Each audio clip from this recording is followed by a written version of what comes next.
Dear friends, welcome. We've gathered here today for an unforgettable journey through the dusty pages of history.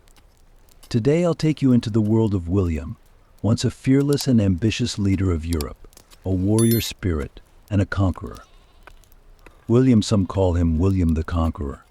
Others refer to him as the Duke of Normandy. His story is not just about victories on the battlefield, but a saga that showcases the strength, intelligence, and determination of a person. So close your eyes and imagine. It's the year 1028, in the north of Normandy, under the shadows of castles rising from the turbulent sea. A child is born who was destined for greatness. He had a tough childhood, experiencing betrayal, loyalty, bravery, and fear at a very young age. And who would have thought that this child would one day become not just a duke, but the crowned King of England, changing European history forever? Today I'll tell you the story of how that child, William, grew into a king through power struggles, battles, and diplomatic maneuvers. William's tale is not just about a king fighting on the battlefield, it's about the birth of a nation, the reshaping of a culture, and how one man's ambition and intelligence could alter the fate of a people. Here, as if sitting by the fire, we'll witness those tumultuous times through William's eyes. At times we'll feel his fears, and at other times we'll experience the pride of his victories. History is not just for learning, it's for feeling, living, and understanding. It's about finding a bit of ourselves in every story. If you're ready, let's begin. Let's step into William's courageous journey and the arduous paths to kingship. And remember, with each step in this journey, we'll delve deeper, sensing the essence of history in every chapter. Let's now open the door to those great conquests, intrigues, victories, and defeats. William is waiting for us, my friends. Are you ready? Dear friends. Now let me take you through William's origins and how, even before he left his cradle, he challenged his destiny. This part of our story begins not with great victories, but with a journey that started long before any sword was drawn. William's story was shaped not only on the battlefield, but from the very moment he came into the world and faced the challenges that life threw at him. It's 1028. Under Normandy's cold, gray sky, William was born in the small town of Falaise. But this birth was far from ordinary. He was the child of Robert the Magnificent, Duke of Normandy, and Herleva, a woman of no noble standing. Herleva was the daughter of a tanner and, in those strict class rules, should never have been seen with a duke. However, fate had its own plans. Herleva's beauty and the fire in her soul drew Robert to her. William was born as the fruit of this forbidden love, carrying with him both great potential and a significant mark. He was an illegitimate child. Now imagine being born illegitimate in that harsh and unforgiving world cast a dark shadow over a child's future. William faced ridicule, gossip, and scorn from an early age. Growing up within the stone walls of Normandy, this little boy had to grapple with the harsh realities of every day. His story is one of a child who, instead of succumbing to weakness and fate, used every challenge as a stepping stone. Herleva never withheld her love and support from William. Robert recognized his son, took him in, but because there was no official marriage, William could never fully carry his father's name. However, Robert had grand plans for his son. Even as a young child, William bore the burden of what it meant to be a future duke and ruler of these lands. His father, Robert, frequently took him along, helping him develop leadership skills from a young age. In 1035, when Robert went on a pilgrimage, William was only 7 years old. This pilgrimage marked a turning point where Robert did not return, and William once again faced life head-on. As Robert journeyed to the Holy Land, he left William as Normandy's future leader. But this was no easy inheritance. William began living under the shadow of a throne as a mere child. With Robert's death, Normandy's enemies began to stir. Intrigues within, power struggles among the Norman nobles. Each added immense weight to William's tiny shoulders. But here's the thing, dear friends, William had something that set him apart. He had a willpower strong enough to withstand any threat, betrayal, or hardship. He learned to turn his weaknesses into strengths and to draw lessons from his enemies. That little child learned not only to survive but also to stand tall against his adversaries. Thus, William's journey to leadership began with his struggle for survival as a child.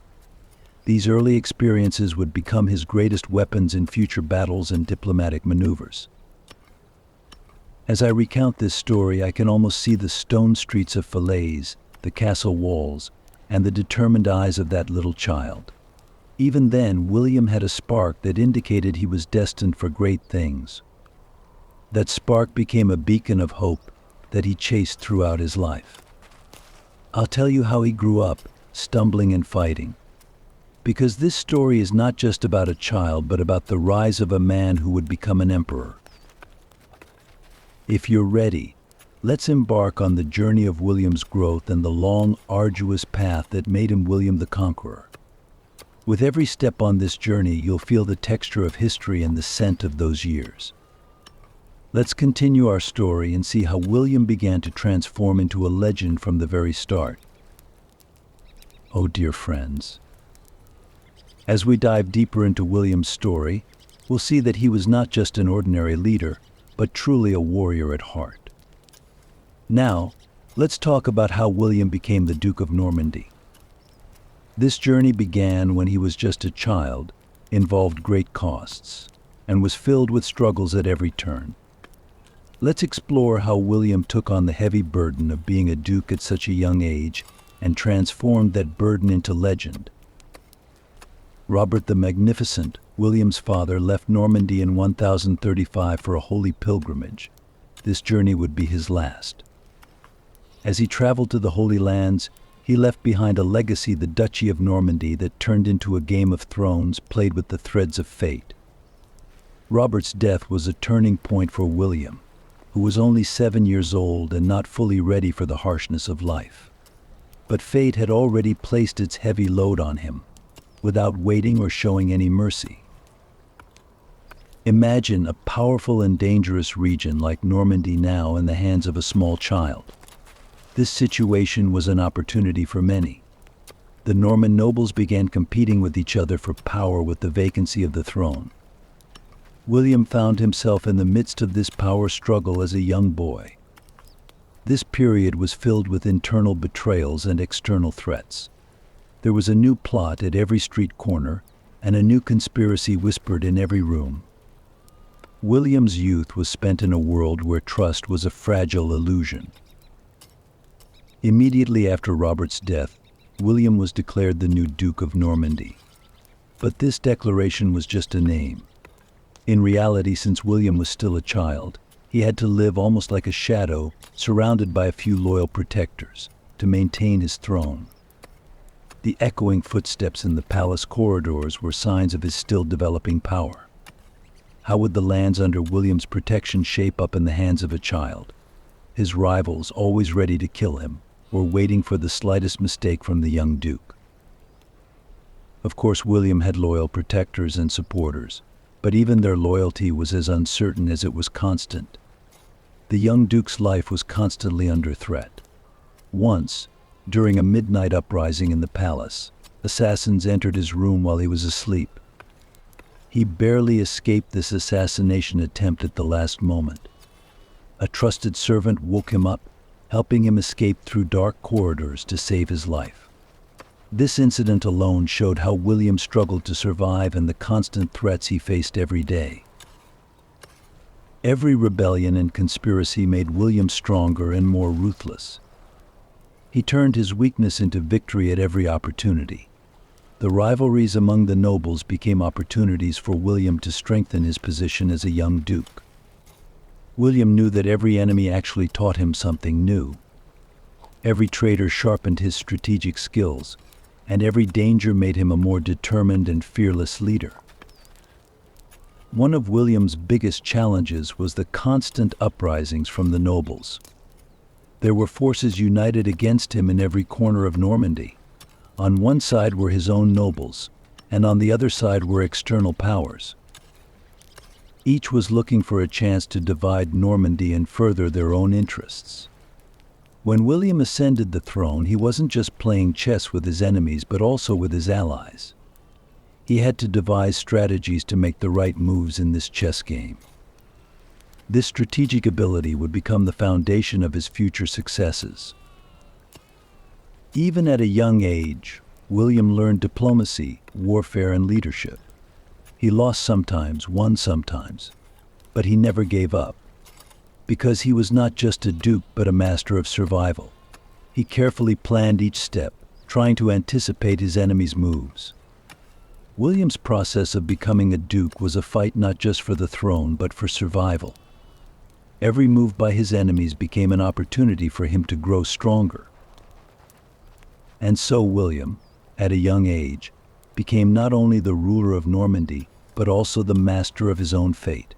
He wasn't just someone loyal to his throne, he was a leader who took it by force. All the challenges he faced during this process would guide him in his future conquests. Thus William, with the lessons learned and bitter experiences gained at a young age, was on his way to becoming more than just the Duke of Normandy. He was heading towards making his mark in history as William the Conqueror. Dear friends, through this tough journey, with every step marked by blood, sweat, and tears, William shaped himself into not just a duke, but a future conqueror. Next, we'll explore how he became a great leader.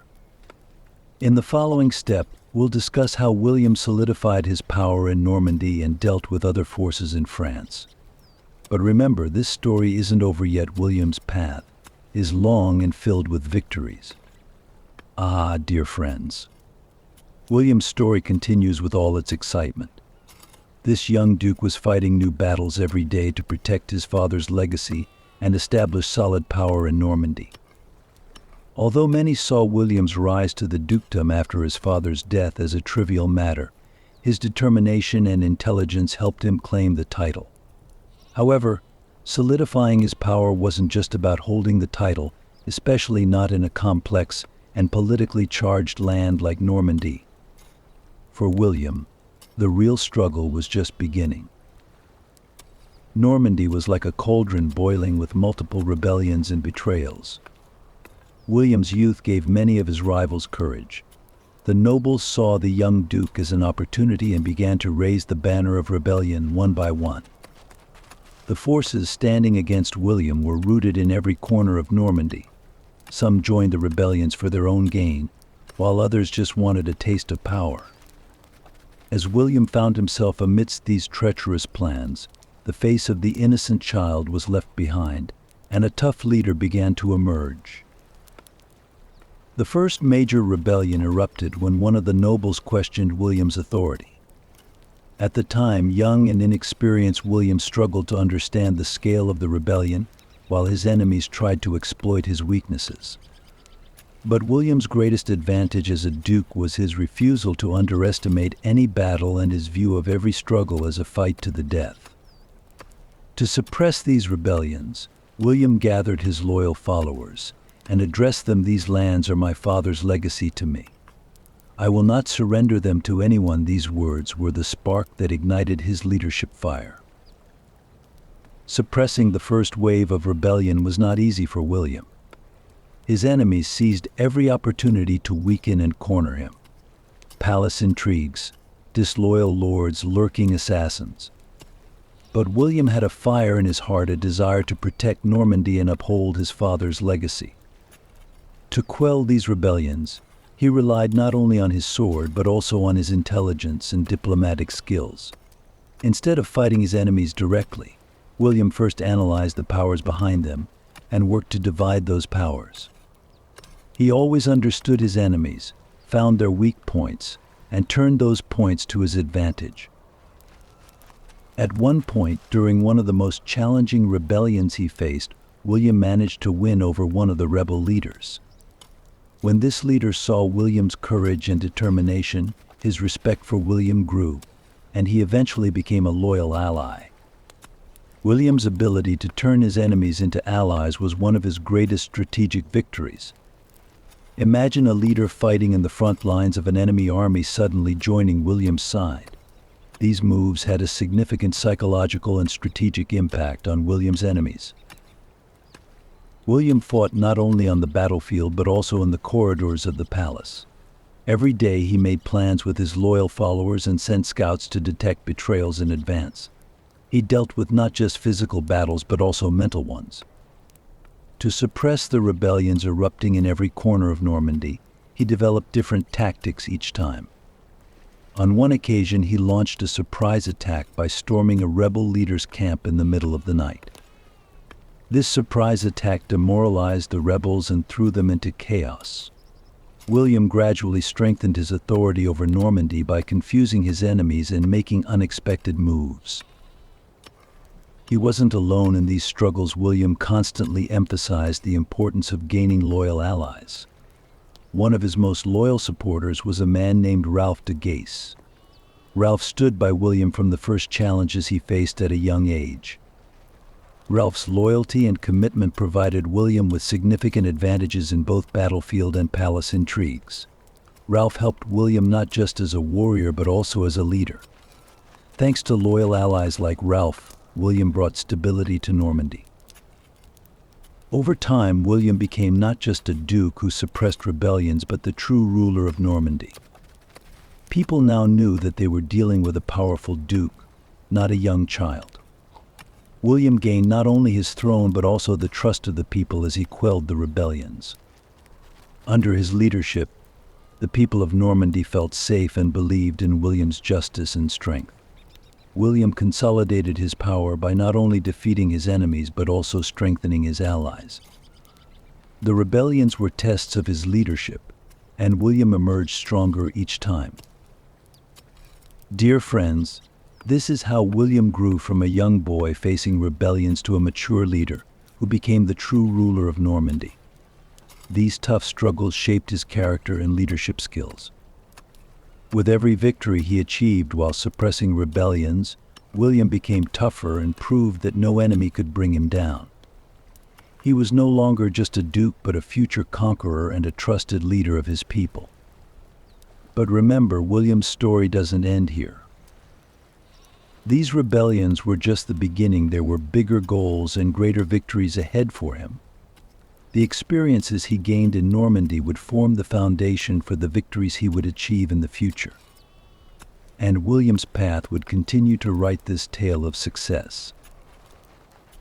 Ah, dear friends, William's story was moving beyond the borders of Normandy, heading towards the dream of building a great empire. Now, I'm going to tell you about the time when William set his sights on the English throne, and destiny led him across the seas. In this chapter, you'll see not just a duke, but a young man burning with the desire to become a conqueror. So how did this adventure begin?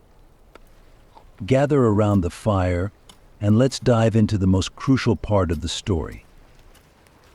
After quelling rebellions and solidifying his power in Normandy, William turned his eyes towards the great island in the north, England. But this wasn't just a decision driven by ambition.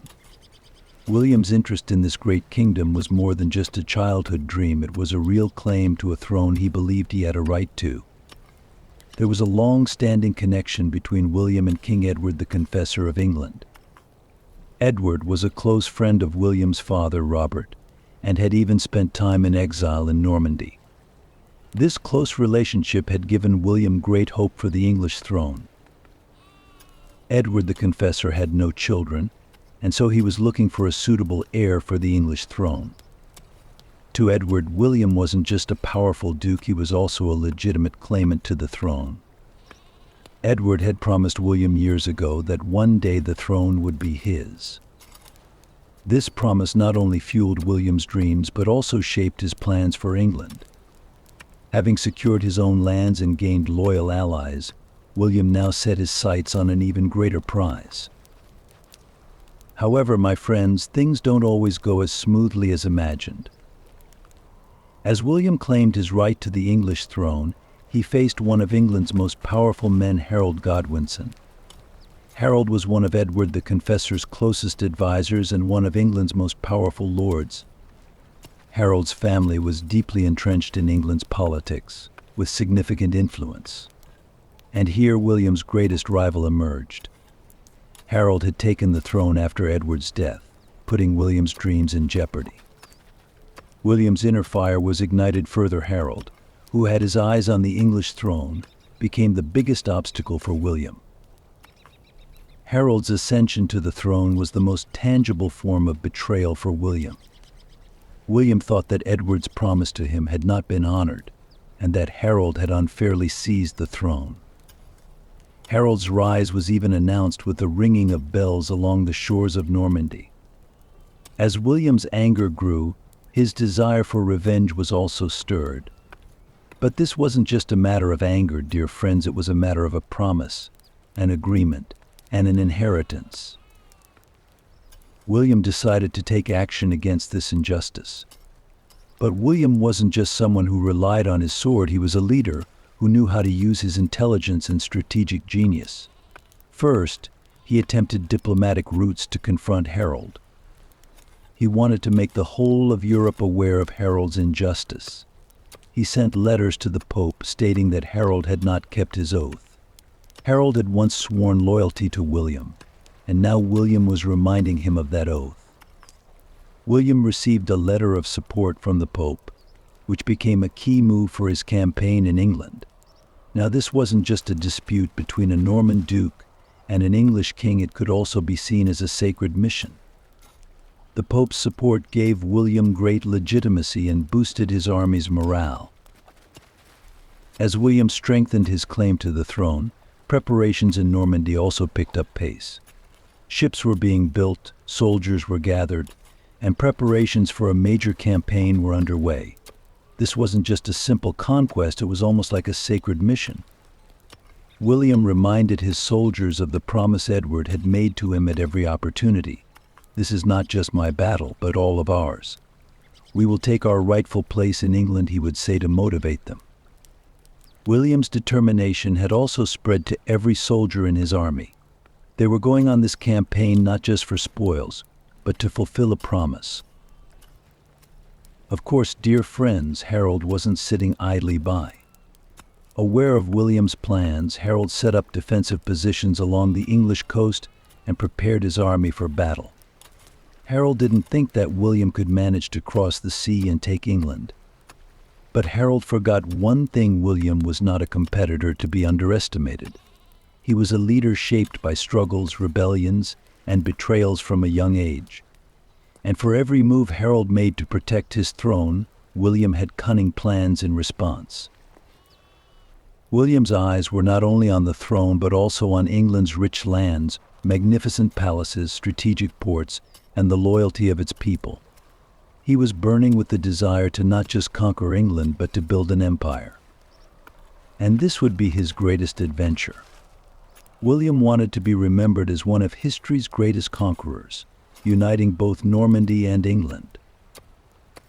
So, friends, this period when William set his sights on the English throne was the most crucial step on his path from a duke to a true conqueror.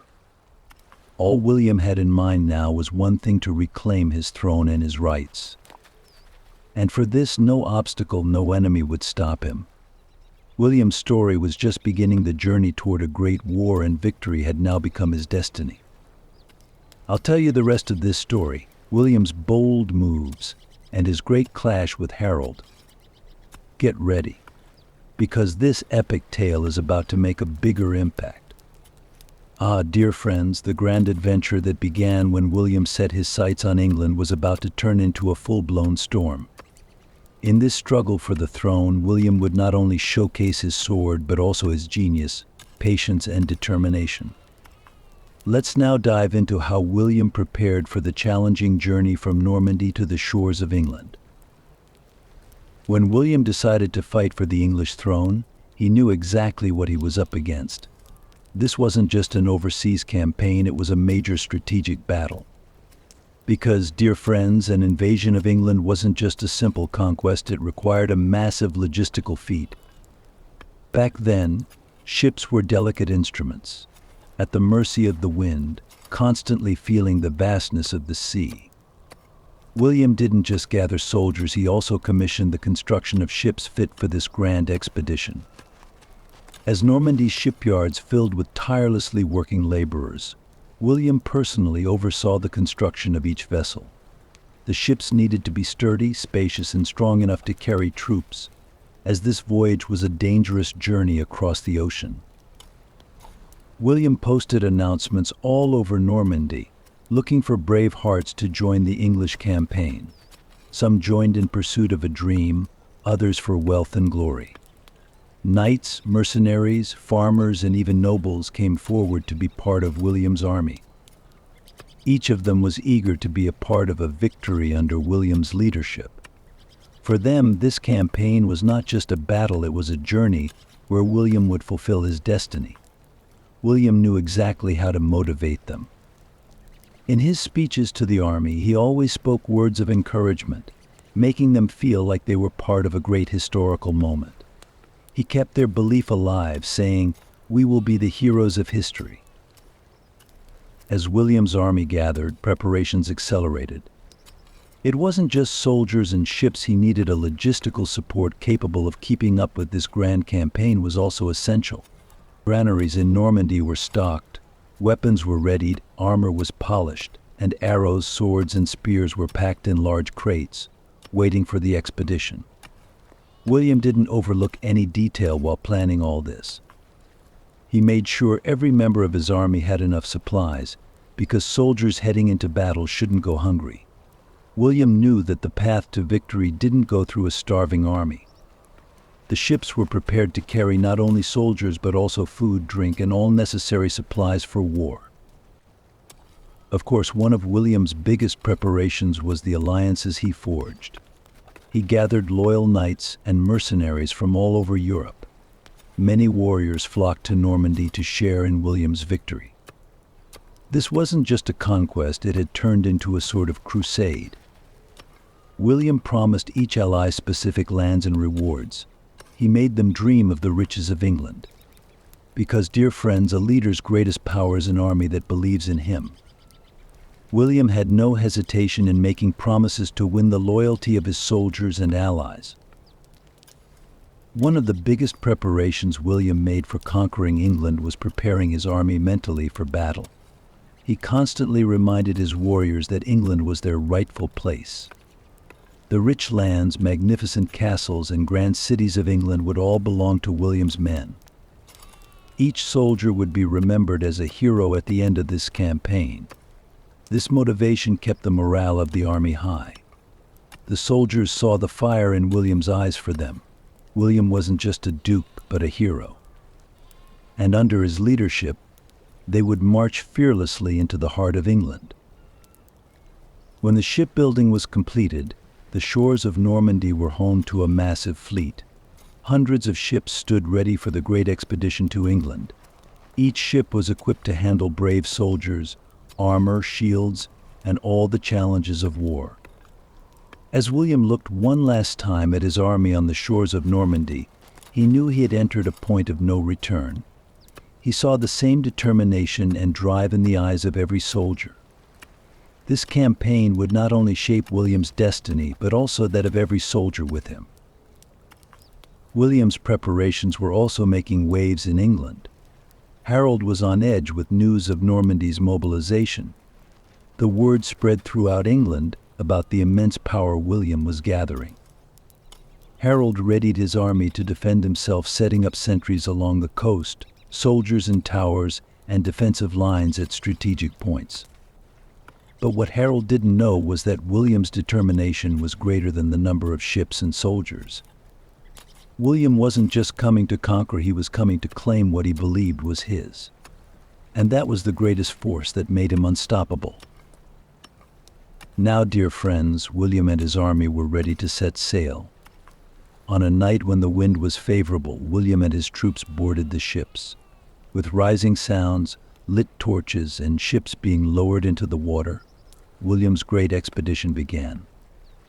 As the ships glided through the waves, William had only one thing on his mind: to seize the throne of England and etch his name in the history books with golden letters.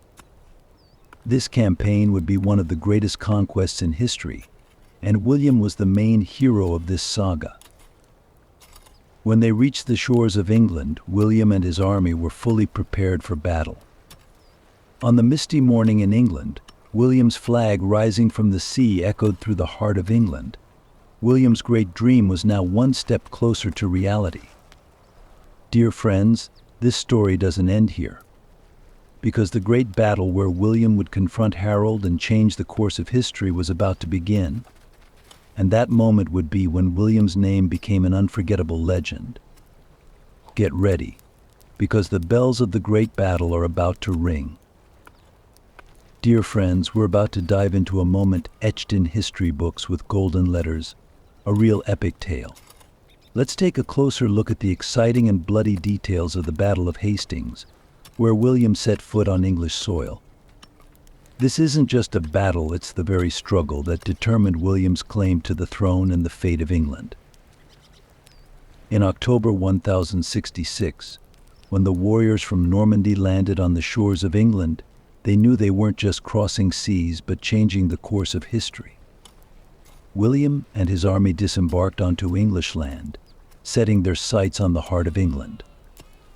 The lands near Hastings in Sussex were about to witness a battle that would define a great victory and alter the course of history.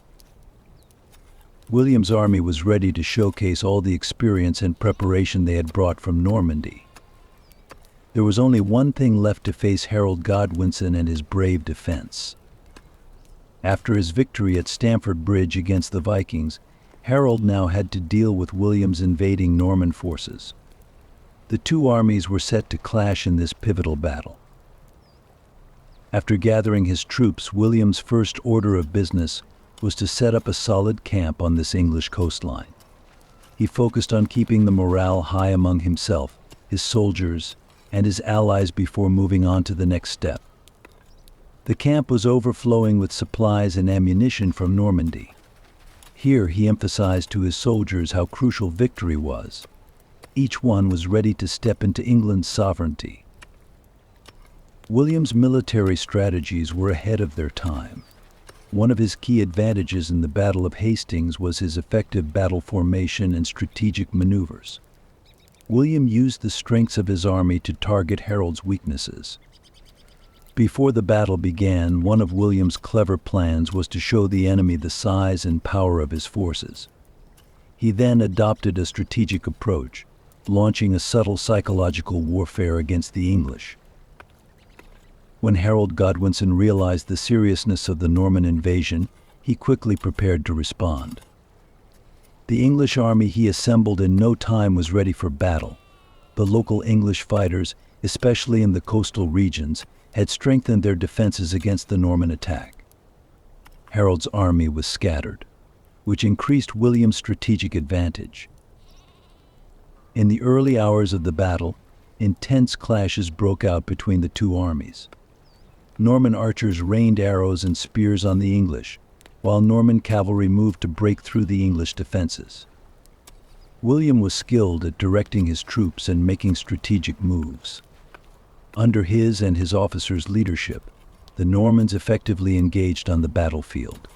Especially the Norman archers played a crucial role in breaking through the English defensive lines. The English under Harold Godwinson put up a brave resistance against William's forces. However, William's battlefield expertise allowed him to perform effective maneuvers to break through the defenses. Particularly, the Norman cavalry targeted the weak points in the English lines and managed to wear them down. The English long shields and swords gradually proved insufficient against the effective moves of the Norman cavalry. As the battle progressed, William besieged the English, demonstrating his superiority. As the battle wore on, Harold Godwinson realized his army was suffering severe losses. Eventually, William's strategic maneuvers and battlefield mastery managed to break the English defenses. By the end of the Battle of Hastings, Harold's situation was increasingly dire. William's army achieved a significant advantage over the English, and Harold's final resistance was shattered. In the final moments of the battle, the clash that cost Harold Godwinson his life cemented William's victory. And so, with the end of the Battle of Hastings, a new era began in the sacred lands where William had stepped into England. William had been crowned the new King of England. This victory wasn't just about conquering land, it was a turning point in history.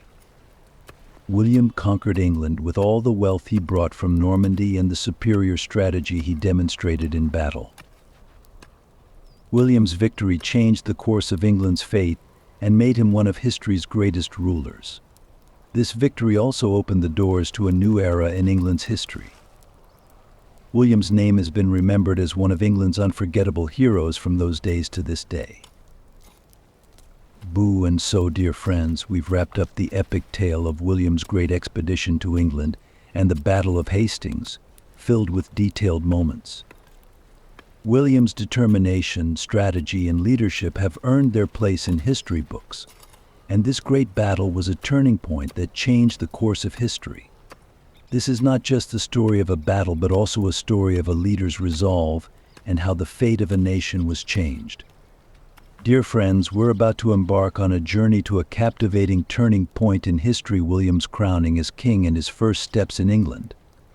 The crowning of a monarch is not just a ritual, but a sacred moment marking the beginning of an era and shaping the fate of a nation. Let's witness William's magnificent moment together.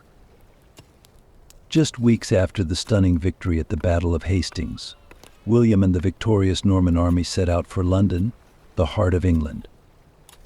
Imagine after the battle William, the architect of a monumental victory that would turn pages in the history books, was holding the fate of the country in his hands. London was the focal point of this grand transformation, and the city William was heading towards would open the doors to a historic transition. William's entry into London was one of the most unforgettable moments in history. The sight of the Normans, their swords and armor shining, marching triumphantly through the city created a huge buzz and excitement. The people of London watched the arrival of this powerful leader with a mix of astonishment and curiosity. William's arrival made it clear to everyone that a change was sweeping through the city. The coronation ceremony was a moment etched in golden letters in the history books, laying the foundation stones of a kingdom. The ceremony took place at Westminster Abbey. As the grand walls of the abbey held the seal of William's new kingdom, this ancient site, with its thousands of years of history, was set to become a crucial place for the royal family's future thrones. Everything was meticulously prepared in this sacred place for the crowning of the new monarch. On the day of the ceremony, a massive crowd gathered inside and around the abbey. Nobles, clergy, and common people came together to witness this grand moment. Every detail of the royal ceremony was prepared with great care. William first stepped through the magnificent doors of Westminster Abbey. Dressed in a splendid royal outfit, he walked with his head held high in determination, approaching the throne. The coronation not only marked the official start of William's reign, but also symbolized a pivotal moment determining the future direction of England. Throughout the ceremony, as William took on the kingship of England, he bore a significant spiritual burden. Leading church figures prayed for William, wishing him success in his new role. As the golden crown was placed on his head, this moment was not just a personal triumph, but also a formal recognition of Normandy's sovereignty over England. William's initial steps in his reign were filled with efforts to consolidate his control and strengthen his rule. This early period was about establishing a new style of governance and setting the course for the country's future. William sought to blend England's traditions with Normandy's administrative style to create a new order. William first made changes in London's administrative centers and castle. This was a crucial step to ensure the safety of the people and solidify his own rule. The new administration brought Normandy's influences to English soil. William's early actions involved reorganizing the country and replacing old nobles with new allies. He also implemented various reforms to help the local population adjust to the new governance. William's influence affected not only the structure of the government but also England's social and economic life. And dear friends, William's crowning and first steps in England were not just about a monarch's accession, but also the beginning of a historical transformation. This great leader stepping through the magnificent gates of London left a mark on England's future. This tale is not just about a king's victory, but also about a nation stepping into a new era. William's rule over England was not just a beginning, but left an indelible mark on the depths of history. Dear friends, now we're going to delve into the depths of history and explore a period of profound transformation, where a nation was reshaped and significant changes unfolded. William's establishment of Norman rule in England. The heart of this story lies not just in conquering lands, but in understanding how to govern them effectively. Immediately after the coronation, William had devised a grand plan to reorganize the lands across England. Now, under the power of Normandy, the management of this new country was in William's hands, and solidifying this governance was of utmost importance to him. At the start of this new era in England, William's first step was to redistribute the lands. Imagine it like rearranging a massive puzzle, meticulously placing each piece and making complex adjustments. William decided to give the lands once held by the old Anglo-Saxon nobles to his own Norman nobles. This wasn't merely a land swap, it was the construction of a new administrative structure. Placing Norman nobles in various regions of England was a critical step in laying the foundations of this new administration. William assigned his loyal allies and Norman nobles to the most important and strategic locations across the country. These nobles not only gained new lands, but were also given significant positions in various regions of England. Through this, William spread his administrative style and Normandy's influence across every corner of England. However, every change came with its own set of challenges and resistance. The appointment of Norman nobles to key positions inevitably caused some problems. The long-established Anglo-Saxon nobles, who had lived on these lands for centuries, began to resist these new arrangements. They felt that their old power was being eroded with the placement of Normans. This situation led to some internal conflicts and tensions. William had to carefully navigate these tensions and maintain order in England through prudent diplomacy. It was a significant challenge for him to smooth relations with the Anglo-Saxon nobles and ensure their cooperation with the new administration. He offered them certain privileges and assurances, attempting to preserve some of their old rights.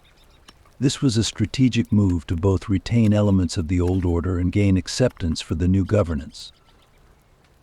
The establishment of Norman rule in England was not only a process of asserting dominance, but also the beginning of a major restructuring and social change. Every land allocation and noble appointment was done with a grand strategy in mind, and this new order crafted by William would shape the future development of England. And dear friends, following these significant changes and strategic moves, England's political landscape was redrawn, and Norman rule began to open the doors to a new era on the historical stage. Every step William took during this period left a lasting mark on England's history and determined the country's future direction. This is a captivating story of how a ruler's intelligence, determination, and strategic genius can alter the fate of a nation. Dear friends, now I will take you on an extraordinary journey through the depths of history, where a new era was forged and profound changes took place. The establishment of the feudal system by William in England was akin to laying the foundations of a state anew. This process is a tale of how William not only conquered lands but also successfully established a lasting and effective governance over them. Immediately after his coronation, William set out to solidify his control over England and reinforce the new governance system by introducing Norman feudalism. This system represented a framework where land was central, with ownership and loyalty forming the core relationships. Let's delve into how this system functioned and how William set up this complex structure. At the heart of the feudal system was the idea that land was the source of all power. From the day he conquered the land, William placed this land at the center of everything. Everything was based on land and sovereignty over it. In a strategic move, William declared all the land in England as his absolute property. This was the first step in solidifying his authority and control. However, directly managing such vast lands was impossible for him, hence, he divided the lands into smaller parcels and handed them over to local lords. This was where the foundational elements of the feudal system were laid. William divided England into regions and assigned each region to a lord. Each lord managed their allotted land under their own sovereignty and administration. However, these lords had to remain absolutely loyal to William. Their governance had to unconditionally accept William's authority and decisions. Another crucial component of the feudal system was the establishment of manors. Manors were the heart of the feudal order, where lands were managed and administered. William appointed a lord for each manor and ensured that these lords handled all administrative affairs in their regions. Manors were vital units both economically and militarily. Under this system, each lord was required to gather and provide troops from their region when needed for William's service. William's feudal system aimed to create a balance of power among local lords. While these lords controlled their lands and properties, they had to maintain their loyalty to William. This arrangement allowed William to preserve his central authority while ensuring that local governance operated in an orderly manner. However, establishing this system was fraught with difficulties. The old Anglo-Saxon nobles struggled to accept this new order, leading to rebellions in some areas. To quell these uprisings and solidify the system, William took harsh measures. He confiscated the lands of the old nobles and replaced them with Norman nobles. This was a challenging process that tested the loyalty of the local lords to William. The feudal system was not just a method of land management, but also a way to reshape societal structure. Ownership of land, social status, and military obligations were closely interconnected. This system significantly altered the social fabric of England and ensured the permanence of Norman rule.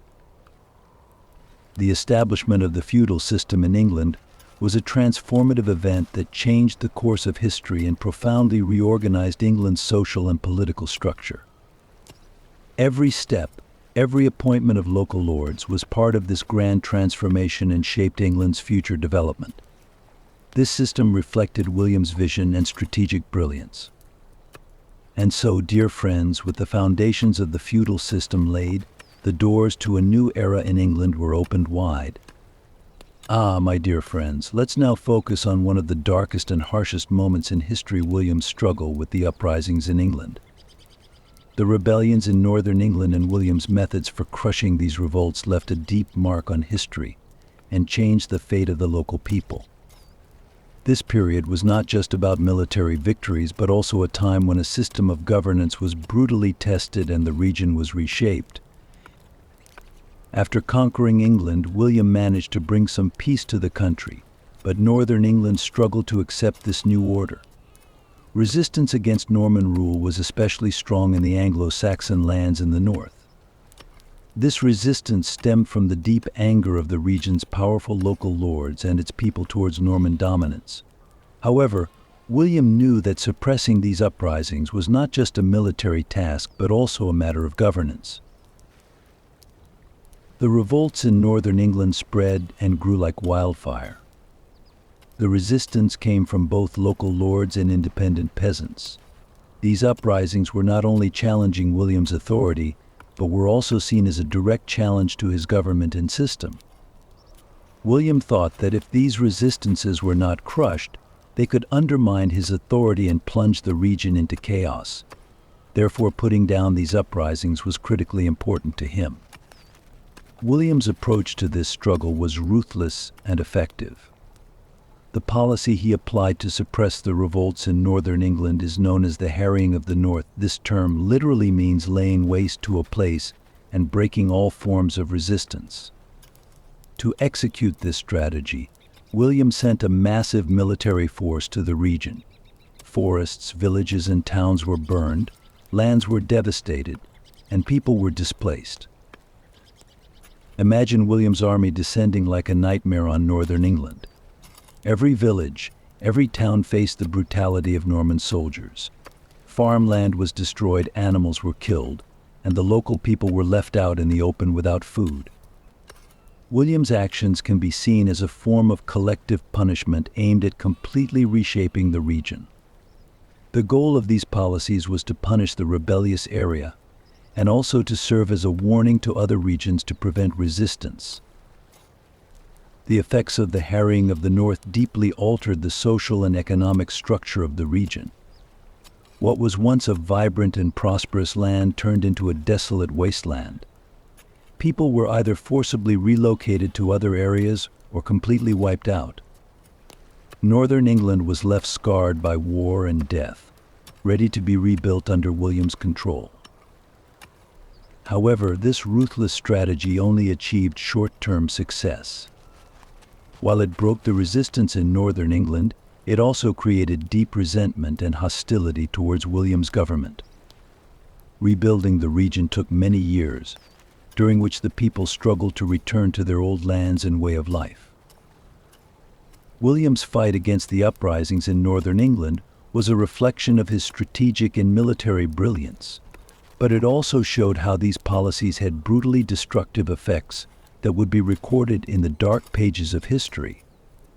This period is not just a story of military victory, but also of how a people and a region's spirit were broken and reshaped. And so, my dear friends, this is a time in history that echoed through the ages and left an unforgettable mark. My dear friends, let's dive into the dusty pages of history and focus on one of England's most comprehensive and fascinating documents, the Domesday Book. This monumental record was not just a census, but also a masterpiece of administration designed to strengthen William's rule and radically reorganize the country's economic structure. Let's explore the origins of this extraordinary document and its profound impact on England. The year 1066 was a turning point in England's history. With his victory at the Battle of Hastings, William had become the new King of England. However, one of the biggest challenges for the new ruler was understanding and managing the country's social and economic structure. To tackle these complex tasks, William sought an effective solution. This is where the Domesday Book, one of the most comprehensive and influential documents in England's history, comes into play.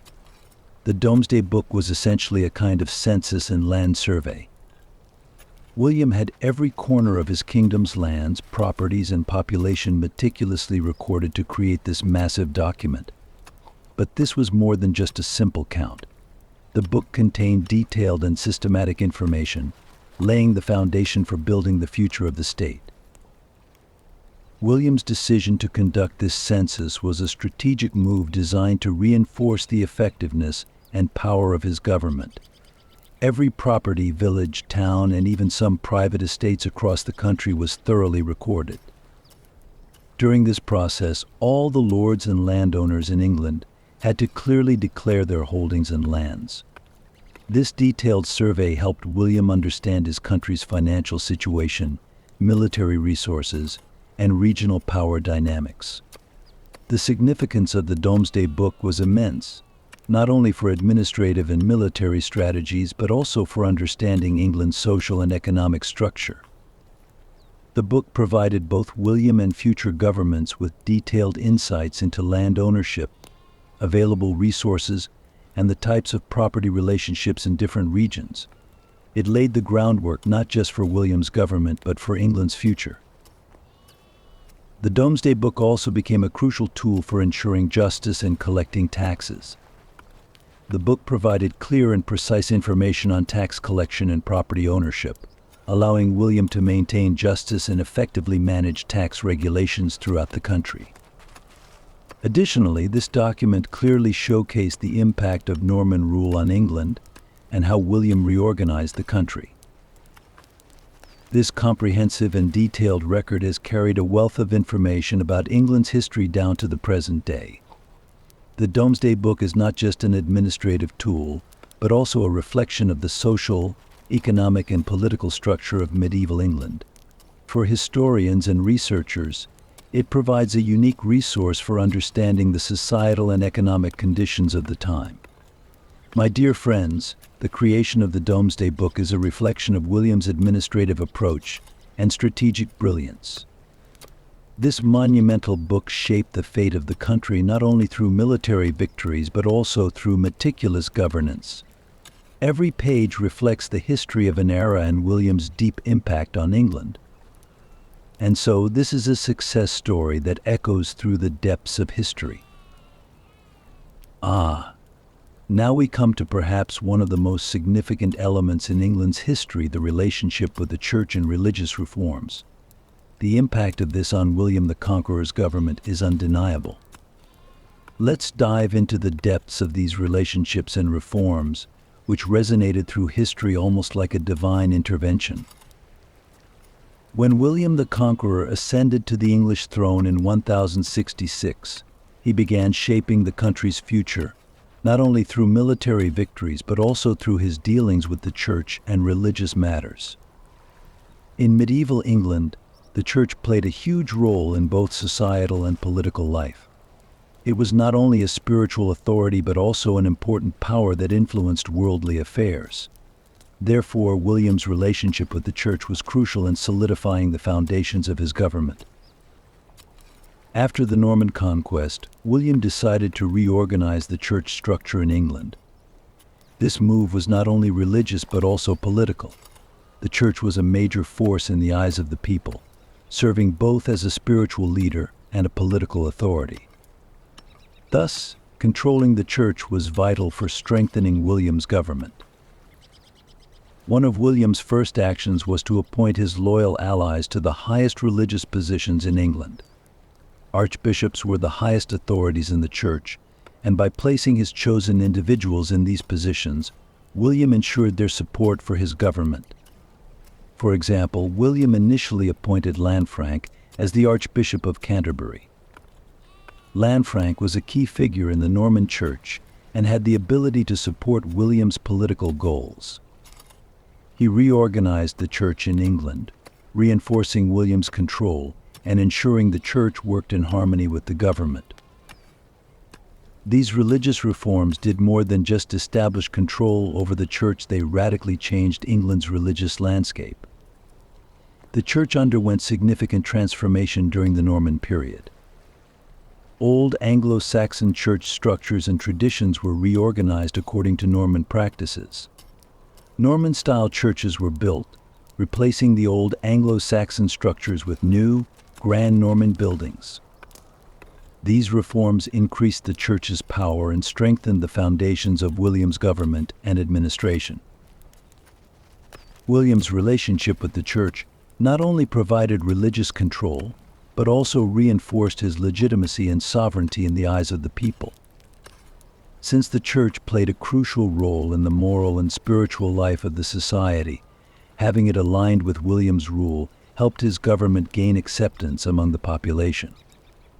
Religious reforms brought not only administrative adjustments but also had an impact on the daily lives of the people. William's religious and church reforms ensured his government left a lasting impact.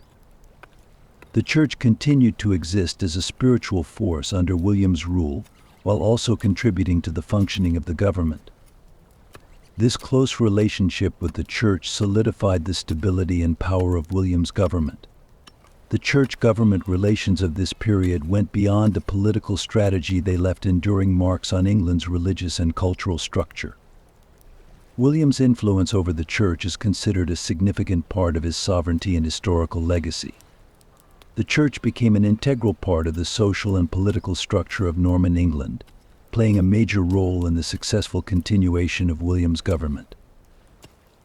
My dear friends, these religious reforms and the relationship with the church reflect a major strategic move resonating through history. William the Conqueror's impact on England was shaped not only by military victories, but also by his interactions with this sacred institution.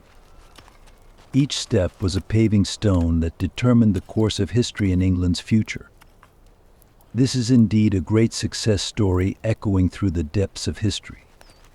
Now let me share with you a story intricately woven through the pages of history, connecting the green valleys of Normandy with the misty plains of England.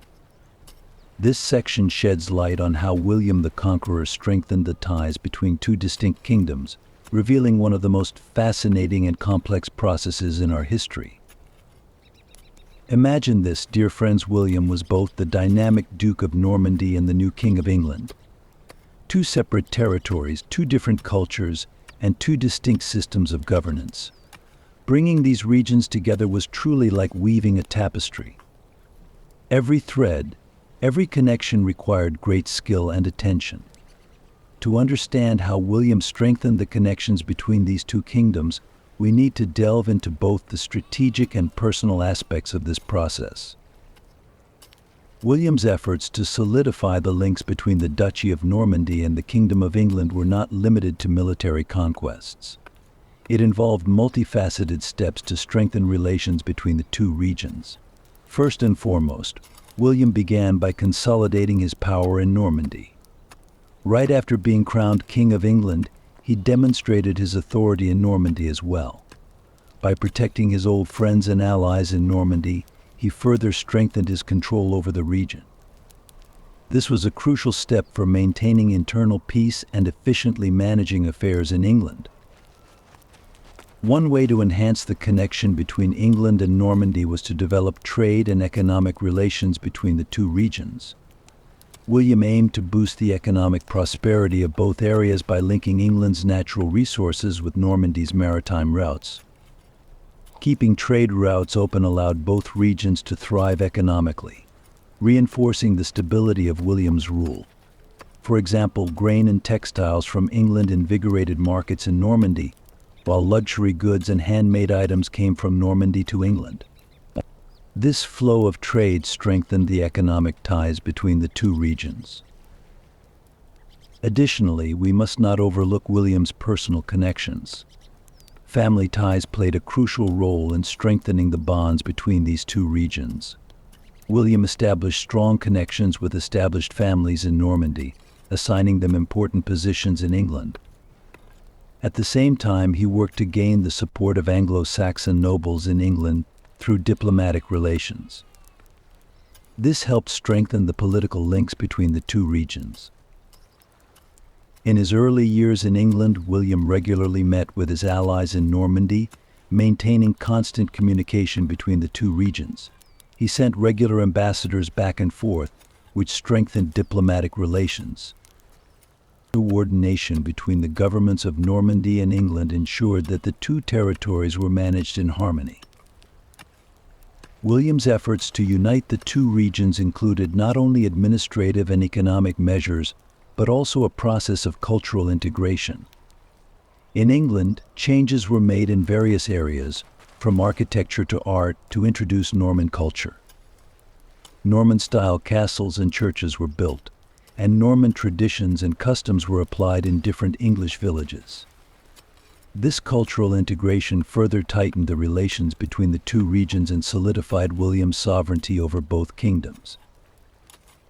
In conclusion, dear friends, William the Conqueror's efforts to strengthen the ties between Normandy and England were a blend of diplomacy, strategy, and personal connections. This process deepened the relations between the two regions and ensured William's lasting impact on the stage of history.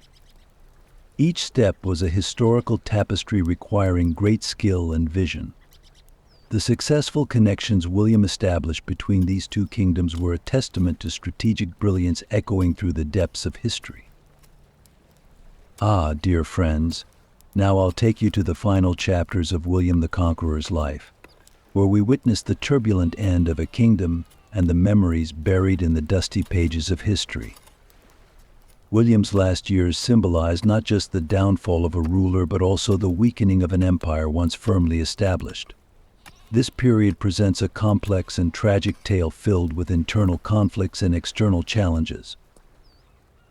When William conquered England and Normandy, he He put immense effort into holding on to these lands. However, time would prove unforgiving. As he entered old age, dealing with the challenges of governance became more complicated than ever. The difficulties in managing his kingdoms were compounded not only by wars but also by family disputes. Let's first look at the conflicts William faced with his family. William had 3 sons, Robert, William, and Henry. Robert, as the heir to Normandy, was prominent, but the father-son relationship was strained. Robert openly expressed his desire for independence and resistance to his father's authority from a young age. This desire for independence led to constant tension between Robert and William, causing turmoil in Normandy. These disputes contributed to instability in both William's and Normandy's governance. William's rule in England also faced a difficult period during these years. Rebellions, wars, and internal strife in England kept William's attention and resources constantly occupied. The rebellions in northern England led to the harrying of the north. A brutal policy William used to suppress them. However, such harsh measures did not completely eradicate unrest and opposition. Instead, these uprisings created ongoing instability in various parts of England and contributed to the instability of William's rule. In his later years, William fell seriously ill, and his health deteriorated rapidly. This illness diminished his ability to govern effectively. Health problems directly affected his campaigns and military actions in Normandy. Once known as a powerful and dominant ruler, William struggled to defend his lands while battling health issues. In 1087, William's final years came to a tragic end. During a military campaign, he was severely wounded in the town of Mantes. This injury worsened his health, bringing him closer to the end. William spent his final days grappling with governance issues in both England and Normandy. His death created a significant vacuum in leadership, and both regions struggled to fill this void. William's death marked a major shift in history. His legacy in both England and Normandy left a complex and multifaceted impact. William remains a historical figure known for his conquests and the difficulties of his reign. After his death, his son Robert inherited the Duchy of Normandy, but William's lands in England opened doors to further struggles and changes. And so, dear friends, William the Conqueror's final years and death symbolize the harsh realities of history, the challenges faced by a great ruler, and the fall of an empire. This story illustrates that everything has an end, and that even great achievements can weaken over time. William's life and death remain a legend in the history books, and a symbol of humanity's struggle against the unforgiving passage of time. Dear friends, now let's delve into the depths of William the Conqueror's legacy, exploring the lasting impacts he left on history and his unforgettable mark on England. William's life and reign were not confined to his own era. His legacy has profoundly shaped England's social, cultural, and political fabric. Let's explore these influences together. William the Conqueror was a pivotal figure in English history, ushering in a wave of transformation.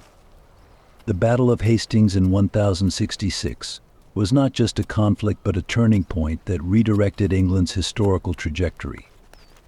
However, William's legacy was not limited to battles alone. He fundamentally altered England's cultural and social structure. Let's examine these impacts. With the conquest of England, Norman culture began to take root on the British Isles. The Normans brought their language, traditions, and governance to England. The English nobility adopted Norman culture, leading to profound changes in England's social structure. Norman French became a prevalent language among the elite, and over time it influenced the formation of modern English. Norman art, architecture, and legal understanding played a significant role in England's development. Norman nobles acquired extensive lands in England, which they claimed as their own estates. This resulted in the displacement of the old Anglo-Saxon nobility and the establishment of a system dominated by Norman lords. The feudal system led to significant changes in land ownership and governance. Former Anglo-Saxon landowners' properties were often transferred to Norman nobles, creating deep social and economic inequalities, but also establishing a robust Norman administrative structure. William's reign provided a model for subsequent kings. His implementation of the feudal system and centralized governance was adopted and refined by later English rulers. His land management and tax system became the foundational elements of England's political and economic framework. This system influenced the governing styles and policies of future monarchs. William's impact on England extended beyond his reign. He commissioned the Domesday Book, a comprehensive survey of the kingdom's population and properties, which detailed England's economic and social structure.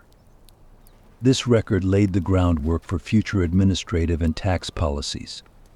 Additionally, William's influence on the church left a lasting imprint on religious and spiritual life. The strengthening and reforms of the church shaped England's religious landscape. William's legacy was not limited to immediate changes but had long-term effects throughout English history.